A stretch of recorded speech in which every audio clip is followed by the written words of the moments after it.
People have kind of said, okay, I've been on the sidelines for about a year. Our third baby got here, or my mother-in-law moved in with us, or whatever happened. And we really, really want to buy a home at this point, and we can budget for the over 5% interest rate. What we're seeing now is people pouncing on homes that they know are going to be hard to get again, and paying really almost peak COVID pricing for a lot of those homes. What's some examples of a home they're not going to be able to get again? New construction in the flats on a flat lot with indoor-outdoor living. I mean, that's just a home run all day, every day here in Marin County, because our topography, we've got so much hillside living, and families crave flat lots and the flats that are walkable. It has put all sorts of pressure on pricing on that particular asset. Why was now the time that you wanted to branch out to Aspen? And, what happened to Lake Tahoe? You just bypassed Lake Tahoe and went all the way to Aspen. Well, that's funny you bring up Tahoe, because I would say I can get to Aspen a lot faster on the nonstop on United from San Francisco than I can drive to Tahoe now. So that's part of the impetus. But no, we've been going, our family's been going there for years. I have flipped multiple homes out there, and I've built a really, beautiful home for our family there now. And it's really an expansion for my daughters. They are going to be running Aspen, and I'm here in Marin County, and all the kids went to school in Colorado. They really love that community. And we know that there's a great opportunity for really smart, good, data-oriented real estate agents that work hard to do very well out there. The price points are exorbitant. That market's very different. They don't stage like we stage. They don't prep homes like we do. They don't do pre-listing inspections. It works differently. So we're hoping to take our principles that are in my book, Real Estate Rescue, and apply them and kind of shift the market a little bit there.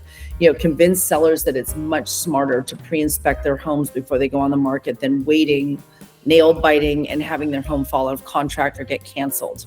So we're trying to. There's no staging. There's not staging in Aspen. You would think that would be a prime market for staging. I know. Well, they do very little, but I mean, there are some stagers, but it's not a common thing. If you go flip through the listings there, it's usually the owner's furniture. And I remember when I was first looking at places thinking, oh my God, there's steam on the shower in the bathroom. There's electric toothbrushes out on their stands, and there's 1970s ski passes hanging in the hallway. Like, what? This is a $20 million home. Like, what are people doing? What have you been hearing from other agents that have been in the market there for a long time, and now here you come from the Bay Area? What's the response been? Well, that's an interesting question. I don't know. There could be a little bit of intimidation from some of the top producers who I knew before we got licensed out there, just because of, having owned Pacific Union, and then it got sold to Compass. So, there might be a little bit of, what are they doing here? But, look, at the end of the day, their businesses have been established for many, many years, and I'm sure they'll be just fine. Yeah, I think the biggest surprise is that, is that agents have a much more here today, gone to Maui kind of approach.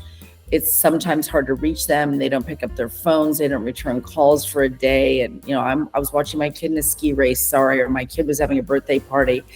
It's much more of a lethargic pace in terms of responsiveness. Agents in Aspen do no pre-listing inspections. They don't get the house prepped at all. It sort of just is what it is. It could have, deer antler chandeliers from the 30 years ago coming down off whatever, things that are dated, that don't belong there, deferred maintenance nobody knows about, and they just kind of throw them on the market.